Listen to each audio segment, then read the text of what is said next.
Hello everyone, it's Migdal Academy again, and I'm back with another video about my trip to Bangladesh, and this time it's going to be about these wonderful little transportation devices, a mode of transportation in Bangladesh called CNG, or a baby taxi. Has a couple of names.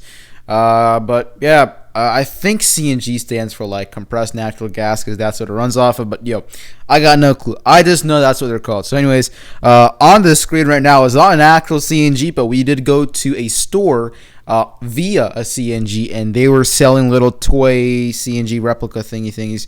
So I was like, hey, why not take a picture of it? So that's what a CNG looks like, but except for all the colorful designs, it's just green on the outside.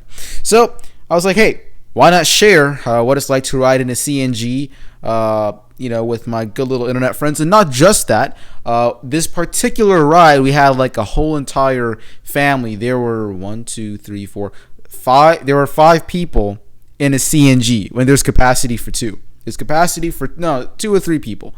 There's capacity for 2 to 3 people, one on each side and one in the middle of the bench seat in the back, and there were 5. So I like taking weird experiences like that because I like to look back on them and just smile because it was fun, and I don't regret it. It was super fun. I did sit on the back. I sat so like my butt was in the trunk area, which just so happened to be above the engine. So I almost burned myself when I put my elbow down there because that's where the engine is. So that was a pretty fun experience. Also, just on an interesting note, this is what the fire brigade in Bangladesh, this is what they kind of look like. They look like they got military uniforms on, but it's got like the digital camo-ish type of stuff, but with orange and black. And they look like they're in the military, because of the uniform they're wearing, but they're really like firefighters, and they ride on a scooter or a moped. And honestly, you might think, that's like a bad idea. It's actually not, because if you drive a big ass truck through traffic, you're going to be stuck. And actually, on my channel, I do have a separate video that shows why it takes so long for the fire trucks to respond to calls to Bangladesh. All right, so you'll see what I mean. So it's not a bad idea at all to ride on a moped. And I will admit that it was a pretty fun experience getting to ride in the trunk, should I say, of a CNG. You literally have to hold on for dear life because these things, it's like when the driver, whenever they go on the gas or they go on the brakes, the entire thing lurches forward or lurches backwards. And if you don't hold on to something, your head's going to go scratching against, there's like a weird metal roof thingy. You might cut your head or something like your ear, your forehead, if you're not careful. So you literally have to hold on for dear life if you don't want to get a metal cut on your head. And know that it's Bangladesh, you don't want to get a cut, especially a metal cut, while you're outside in Bangladesh. So that's why I literally say that you're holding on for dear life. Also, it's just driving in Bangladesh. So there's that. So yeah, there's that a little blue net thingy that I was talking about, the metal thing that might cut your head. I don't even know if it's a metal. I think it is. I don't know what exactly that thing is, but that thing surrounds the entire top of the rickshaw. That's actually like the back part of it, because remember, I was sitting in the trunk area.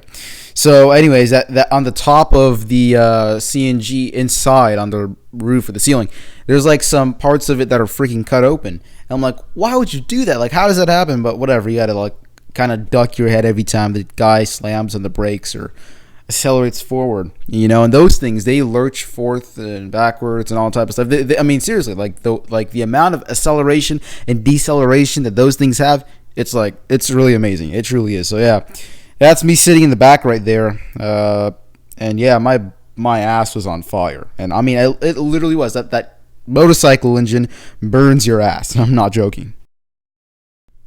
So as if the hot, humid weather in Bangladesh wasn't hot enough, I discovered about halfway through the CNG ride that our CNG didn't have a fan. Okay, so right where they have the fare counter thingy, that's right above to the right mirror on the ceiling area. There's usually a fan that is mounted there. Okay. It's like a small little fan, a desktop fan, but it's mounted up there. Ours didn't have one. And I realized that because the guy, you can see in the picture, he's like talking to a CNG next to us. I heard them talking in Bangladesh. They're saying, the guy next to us in the other CNG, he's like, hey, you don't have a fan? He's like, I don't need a fan. I'm like, wait. We're standing in like still traffic, so there's no wind, in the hot, humid weather of Bangladesh, and you don't even have a fan. And on top of that, I'm getting my ass boiled, cooked, fried, deep fried, on a motorcycle engine. Alrighty, so that was a really I was so freaking sweaty. When I went into the air conditioning store, I got so cold because my shirt was covered in sweat. Every corner, every square inch, every square centimeter was covered in sweat. So it was a fun experience nonetheless. I enjoyed it, but still, yo, like, dude, get a fan. I mean, come on.